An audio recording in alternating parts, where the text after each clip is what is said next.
Oke, baik, kita lanjut lagi ya teman-teman. Selanjutnya kita akan membahas pentingnya neuroplastisitas. Kenapa dia penting? Ya, pertama, untuk proses pembelajaran yang berkelanjutan. Mungkin kita untuk terus belajar keterampilan baru, bahasa baru, atau informasi di segala usia. Jadi kalau otak kita tidak seperti plastik, tidak fleksibel, tidak bisa bentuk apa ya lebih dinamis gitu ya otak kita. Maka kalau kaku gitu ya, misalnya kita kaku, maka kita tidak bisa bertumbuh, ya kita nggak bisa melakukan proses pembelajaran karena udah kaku gitu kan. Seperti yang mitos tadi ya, sudah program seperti itu udah nggak bisa dirubah lagi misalkan. Kalau andai kata seperti itu akan repot sekali. Manusia akan sulit belajar hal yang baru kan. Tapi dengan otak kita yang seperti plastik, malah itu sangat menguntungkan buat kita. Itu memang pemberian Tuhan yang memungkinkan kita untuk terus belajar. Jadi sepanjang usia kita bisa menemukan hal baru, kita mempelajari hal baru, dan akan lahir lagi neuron-neuron baru di kepala kita.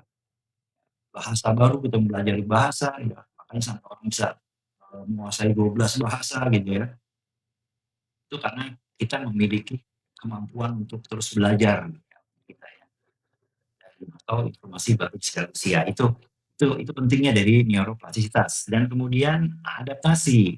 Jadi dengan adanya neuroplastisitas ini, kita pun juga bisa akhirnya beradaptasi dengan hal-hal yang baru, ya, dengan perubahan lingkungan, misalkan kerjaan baru, atau tantangan hidup yang beraneka ragam, ya kita bisa beradaptasi. Jadi kita bisa beradaptasi pada segala macam ujian, dan memang itu udah didesain di otak kita dengan adanya kondisi atau sistem neuroplastik dari otak kita tersebut ya. Dan kemudian pemulihan fungsi setelah cedera otak, misalkan stroke, otak dapat mengalihkan fungsi dari area yang rusak ke area yang sehat.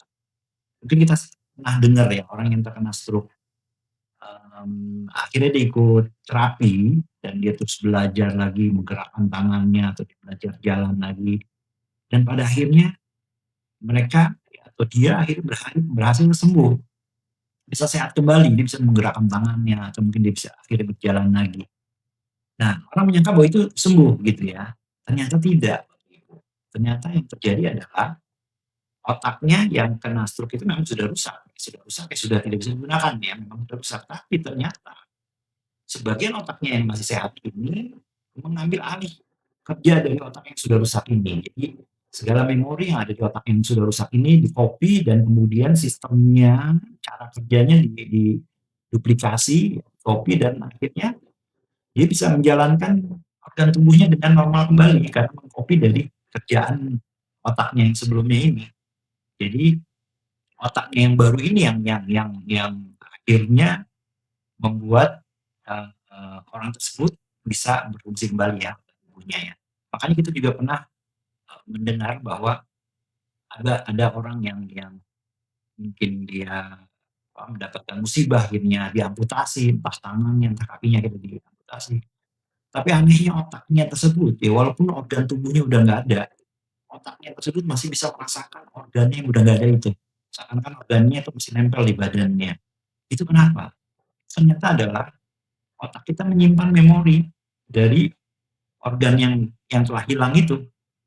Ternyata masih disimpan oleh otak kita dan masih terus diingat. Jadi seperti itulah mungkin sistemnya juga di yang masalah stroke ini. Ya, karena otak kita sudah menyimpan memorinya dan akhirnya bisa diperbaiki dengan otak yang masih sehat ya, dengan copy apa yang ada di otak yang telah rusak tersebut ya. Dan kemudian adalah membentukkan kebiasaan.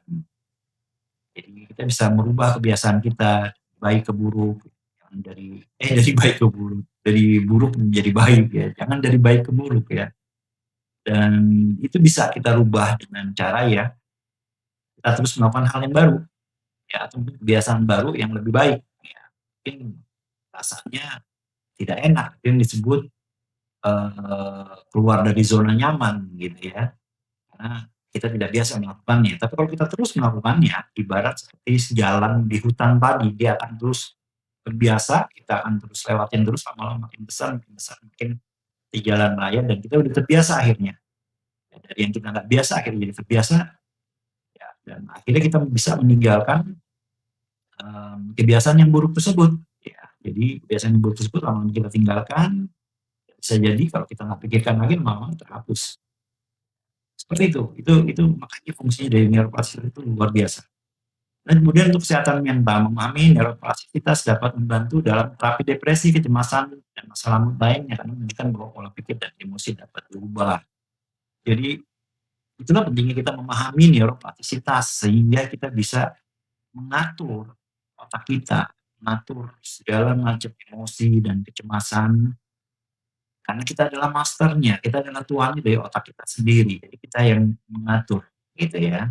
Dengan kita mengetahui teknik neuroplastisitas yang nantinya kita akan bahas itu bagaimana strateginya kita membuat otak kita menjadi jauh lebih kuat, jauh lebih kreatif.